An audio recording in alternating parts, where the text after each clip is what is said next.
ಎಲ್ಲರಿಗೂ ನಮಸ್ಕಾರ. Super ma'am Aruna Kannada ಚಾನಲ್ಗೆ ಸ್ವಾಗತ. ಈಗಾಗಲೇ ಅಧಿಕ ಮಾಸ ಪ್ರಾರಂಭ ಆಗಿದೆ. ಅಧಿಕ ಮಾಸದಲ್ಲಿ ಏನೇನು ಮಾಡಬೇಕು ಅಂದರೆ ಯಾವ ವ್ರತಗಳನ್ನು ಮಾಡಬೇಕು, ಯಾವ ಪೂಜೆಗಳನ್ನು ಮಾಡಬೇಕು, ಯಾವ ದಾನಗಳನ್ನು ಮಾಡಬೇಕು, ಹಾಗೆ ಯಾವ ದೇವರ ನಾಮಗಳನ್ನು ಹೇಳಬೇಕು, ಮತ್ತು ದಿನನಿತ್ಯ ಯಾವ ದಾನಗಳನ್ನು ಮಾಡಬೇಕು, ಮರದ ಬಾಗಿನ ಹೇಗೆ ಕೊಡಬೇಕು, ಎಲ್ಲನೂ ಒಂದೊಂದೇ ಆಗಿ ವಿಡಿಯೋನ ಅಪ್ಲೋಡ್ ಮಾಡಿದ್ದೀನಿ. ಆ ಎಲ್ಲ ವಿಡಿಯೋಗಳು ನೋಡಿದ್ರೆ ಈ ಅಧಿಕ ಮಾಸದ ಮಹತ್ವ ಏನು ಅಂತ ನಿಮಗೂ ಗೊತ್ತಾಗುತ್ತೆ. ಅದರಲ್ಲಿ ಮುಖ್ಯವಾಗಿ ಇವೆಲ್ಲ ಮಾಡಿದ್ರೂ ಇದನ್ನು ಕೂಡ ಮಾಡ್ಬೋದು. ಅವ್ಯಾವು ಮಾಡೋಕ್ಕಾಗೇ ಇಲ್ಲ ಅನ್ನೋದಾದರೆ ಇದು ಒಂದನ್ನೇ ಕೂಡ ಮಾಡ್ಬೋದು.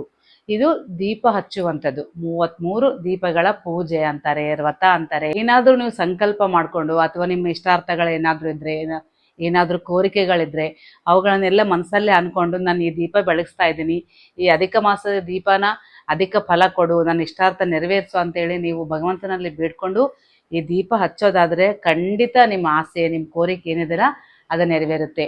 ಯಾವುದೇ ಆಗಲಿ ನಮ್ಮ ಸಂಪ್ರದಾಯದಲ್ಲಿ ಬಂದಿರುವಂಥದ್ದು ಯಾವುದು ಜೋಕ್ ಅಲ್ಲ.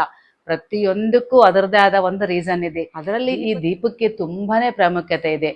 ಅಂತ ಒಂದು ಚಿಕ್ಕ ಪೂಜೆ ಅನ್ಕೊಳ್ಳಿ ಅಥವಾ ಚಿಕ್ಕ ವ್ರತ ಅನ್ಕೊಳ್ಳಿ, ನಾನು ಹೇಳೋದು ತುಂಬ ಸರಳ, ತುಂಬ ಸಿಂಪಲ್ ಆಗಿದೆ. ಅದನ್ನ ಮಾಡೋದ್ರಿಂದ ತುಂಬಾನೇ ಒಂದು ವಿಶೇಷ ಫಲ ಸಿಕ್ಕುತ್ತೆ. ಅದು ಹೇಗೆ ಸ್ಟಾರ್ಟ್ ಮಾಡ್ಬೇಕಂದ್ರೆ, ನೀವು ಯಾವ ದಿನ ಮಾಡ್ಬೇಕು ಅನ್ಕೊಂಡು ಬೆಳಗ್ಗೆ ಬೇಗ ಎದ್ದು ಮನೆಯೆಲ್ಲ ಕಸ ಬಳ್ಕೊಂಡು ಬಂಡೆ ಒರೆಸ್ಕೊಂಡು ಮನೆ ಮುಂದೆ ನೀರು ಹೊಡೆದು ರಂಗೋಲಿ ಹಾಕಿ ನೀವು ಅವತ್ತಿನ ದಿನ ತಲೆ ಸ್ನಾನ ಮಾಡಿ ಮಡಿ ಬಟ್ಟೆಗಳನ್ನ ಉಟ್ಕೋಬೇಕು. ಅಂದರೆ ಹಿಂಡಿ ಹಾಕಿರುವಂಥ ಬಟ್ಟೆಗಳು ಅಥವಾ ಹೊಸ ಬಟ್ಟೆ ಇದ್ರೆ ಹೊಸ ಬಟ್ಟೆ. ನಾವು ಎಲ್ಲಿಗಾದ್ರೂ ಹೊರಗಡೆ ಹೋಗ್ಬೇಕು ಮಾರ್ಕೆಟಿಗೆ ಅಂದಾಗ ಒಂದು 10 ನಿಮಿಷ ಹೊರಗೋಗಿ ಬಂದಿರ್ತೀವಿ. ಅವಾಗ ಬಂದಮೇಲೆ ಆ ಡ್ರೆಸ್ ಹಾಗೆ ಬಿಚ್ಚಿ ಹಾಕಿರ್ತೀವಿ. 10 ನಿಮಿಷಕ್ಕಲ್ಲ, ಏನು ಗಲೀಜ್ ಆಗಿಲ್ಲ ಅಂತ ಒಗೆಯೋದಿಲ್ಲ ಅಂತ ಉಟ್ಟು ಬಿಟ್ಟಿರುವಂತಹ ಬಟ್ಟೆಗಳನ್ನ ಉಟ್ಕೊಳ್ಳಾರ್ದಂಗ ಒಂದು ಮಡಿ ಬಟ್ಟೆ ಅಥವಾ ಹಿಂಡಿ ಹಾಕಿರೋ ಬಟ್ಟೆ, ಹೊಸ ಬಟ್ಟೆ ಉಟ್ಕೊಂಡು 33 ಪ್ರಂತಿಗಳನ್ನ ರೆಡಿ ಮಾಡಿ ಇಟ್ಕೋಬೇಕು. ನಿಮ್ಮ ಹತ್ರ ಇತ್ತು, ಹಳೇದು ಇತ್ತು, ಈ ಕಾರ್ತಿಕ್ ಮಾಸದಲ್ಲೆಲ್ಲ ನಾವು ಉಪಯೋಗ ಮಾಡಿರ್ತೀವಲ್ಲ, ಅವು ಹಾಗೆ ಬಿಸಾಕ್ಲಾರ್ದಂಗೆ ಎತ್ತಿಟ್ಟಂದ್ರೆ ಅದನ್ನ ಸ್ವಲ್ಪ ಬಿಸಿ ನೀರಲ್ಲಿ ಒಂದು ಸ್ವಲ್ಪ ಸರ್ಪುಡಿ ಹಾಕಿ ಚೆನ್ನಾಗಿ ತೊಳ್ಕೊಂಡು ಮತ್ತೆ ಅವುಗಳನ್ನ ಕೂಡ ರೀಯೂಸ್ ಮಾಡ್ಬೋದು. ಇಲ್ಲ ಅಂದ್ರೆ ಹೊಸಾದು 33 ಪ್ರಂತಿಗಳನ್ನ ಖರೀದಿ ಮಾಡ್ಕೊಂಡು ಬನ್ನಿ. ಈಗಾಗಲೇ ಕೆಲವು ಕಡೆ 33 ಅಧಿಕ ಮಾಸದ ದೀಪ ಹಚ್ತೀವಲ್ಲ, ಆ ಥರ ಒಂದು ತಟ್ಟೆ ಕೂಡ ಸಿಕ್ಕತ್ತೆ. ಅಂದ್ರೆ ಸ್ವಲ್ಪ ತಗ್ಗು ಮಾಡಿರ್ತಾರೆ 33, ಅದರಲ್ಲಿ ಕೂಡ ದೀಪಗಳನ್ನ ಹಚ್ತಾರೆ.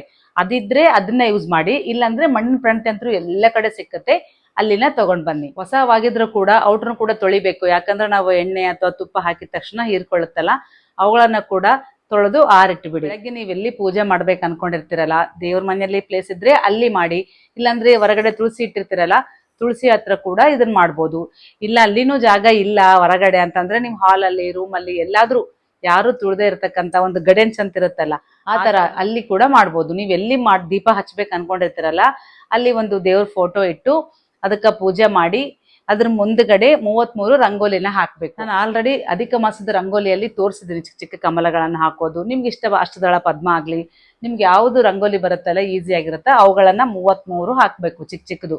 ಇಲ್ಲಾಂದ್ರೆ ಈಗ ರೆಡಿಮೇಡ್ ಬರ್ತಾ ಇದೆಲ್ಲ ಅಚ್ಚುಗಳು, ಅವುಗಳನ್ನ ಕೂಡ ಹಾಕಿ ಅದ್ರ ಮೇಲೆ ಎಲ್ಲ ಒಂದೊಂದು ಪ್ರಂತಿಗಳನ್ನ ಇಡಬೇಕು. ಆ ಪ್ರಂತಿ ಕೂಡ ಅರಿಶಿನ ಕುಂಕುಮ ಹಚ್ಬೇಕು. ಈಗ 33 ಒಂದು ಬತ್ತಿ ಅಂತ ಸಿಕ್ಕುತ್ತೆ, ಅಧಿಕ ಮಾಸದ ಸ್ಪೆಷಲ್ ಬತ್ತಿಗಳು. ಅವು ಸಿಕ್ಕರೆ ಅವು ತಗೊಂಡ್ ಬಂದು ಹಚ್ಚಿ.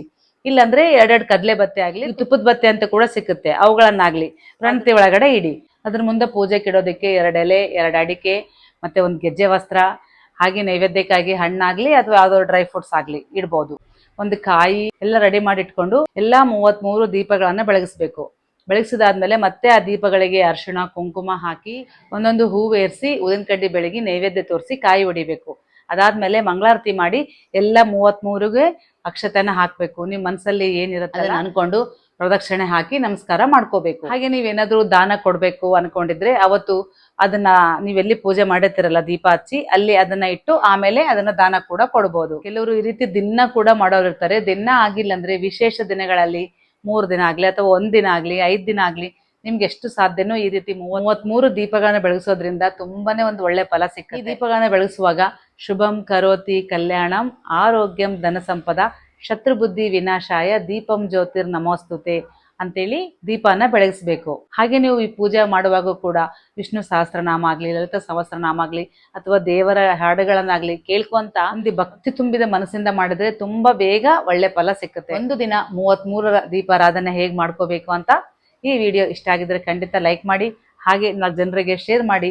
ಅವರಲ್ಲಿ ಕೂಡ ಯಾರೊಬ್ಬರಾದ್ರೂ ಈ ಪೂಜೆನ ಮಾಡೋದ್ರಿಂದ, ಈ ದೀಪನ ಬೆಳಗಿಸೋದ್ರಿಂದ, ಬೆಳಗಿಸಿ ಅವರ ಇಷ್ಟಾರ್ಥ ಈಡೇರಿದ್ರೆ ಅದರಲ್ಲಿ ಸ್ವಲ್ಪ ಪುಣ್ಯ ನಿಮ್ಗೂ ಸಿಕ್ಕುತ್ತೆ ಅಂತ ಹೇಳ್ತಾ ಇವತ್ತಿನ ವಿಡಿಯೋ ಮುಗಿಸ್ತಾ ಇದ್ದೀನಿ. ಮುಂದಿನ ವಿಡಿಯೋದಲ್ಲಿ ಮತ್ತೆ ಸಿಗ್ತೀನಿ. ಅಲ್ಲಿವರೆಗೂ ನಮಸ್ಕಾರ.